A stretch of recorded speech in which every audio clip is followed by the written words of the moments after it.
Cek cek 1 2 3. Halo guys, dengan Arif. Terakhir kali Oppo merilis seri K adalah pada bulan Oktober tahun lalu, yang mana sekarang udah hampir 1 tahun semenjak si Oppo K5 terakhir diluncurkan.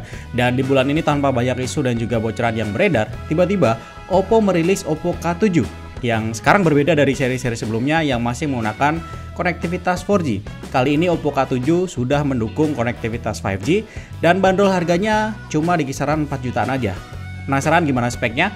Tapi sebelum mulai, buat kalian yang belum, silahkan klik tombol subscribe dan nyalakan lonceng notifikasinya biar kalian gak ketinggalan updatean terbaru di industri smartphone berikutnya. Dan kalau udah, let's get started. Oppo K7 ini baru aja diluncurkan hari ini pada tanggal 4 Agustus 2020 bertempat di Tiongkok. Dan ini adalah penerus dari Oppo K5 yang tahun lalu dirilis yang ditenagai oleh SoC Snapdragon 730G. Dan dibanding dengan pendahulunya itu, si K7 ini punya layar yang lebih panjang dengan aspek rasio 20:9 dan luas 6,5 inci, namun dimensi bodinya sedikit lebih ramping. Selain itu, tidak banyak perubahan dari sisi spesifikasi layarnya. Panelnya AMOLED dengan resolusi Full HD+, refresh rate-nya 60Hz, dan tentunya sudah memakai pemindai sidik jari di balik layar. Dulunya sebelum banyak smartphone yang menggunakan pemindai sidik jari di balik layar, Oppo K series ini adalah salah satu smartphone yang punya fitur ini dengan harga yang bisa dibilang cukup murah. Kemudian yang mungkin cukup ngebosenin adalah smartphone ini tidak memiliki perubahan desain yang mayor dari seri sebelumnya, dimana sangat terlihat jelas pada bentuk kamera belakang dan juga notch-nya yang mirip banget dengan seri K5.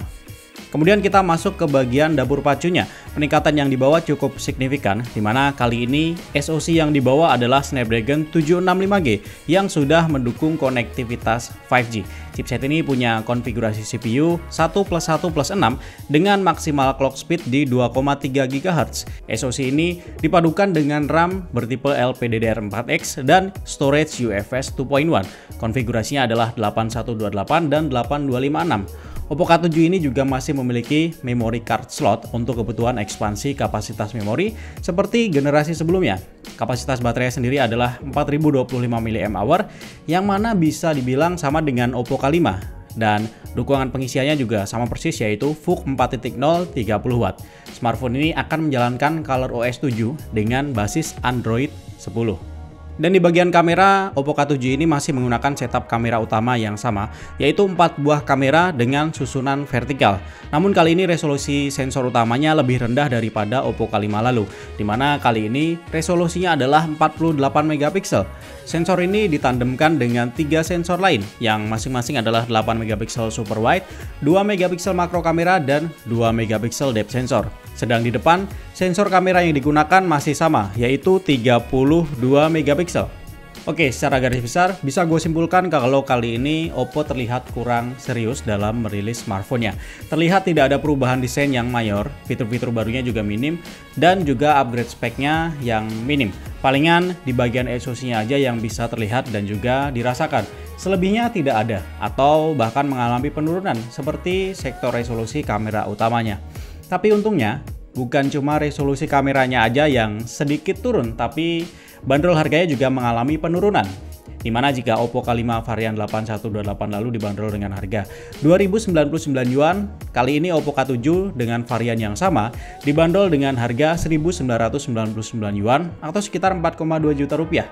Sedangkan varian 8256 dibanderol dengan harga 2.299 yuan atau sekitar 4,8 juta rupiah. Padahal Oppo K3 lalu dibanderol dengan harga 2.499 yuan untuk varian yang sama.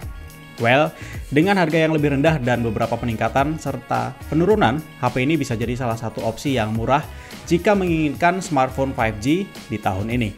Semoga aja Oppo K7 ini dibawa masuk resmi ke Indonesia dan nggak kayak Oppo K5 kemarin yang nggak jadi masuk ke Indonesia, padahal udah lolos TKDN. Silahkan tuliskan pendapat kalian tentang smartphone ini di kolom komentar. Like dan share jika kalian suka video ini. Arif pamit dan kita akan ketemu lagi di video selanjutnya. Wassalamualaikum warahmatullahi wabarakatuh and bye-bye guys.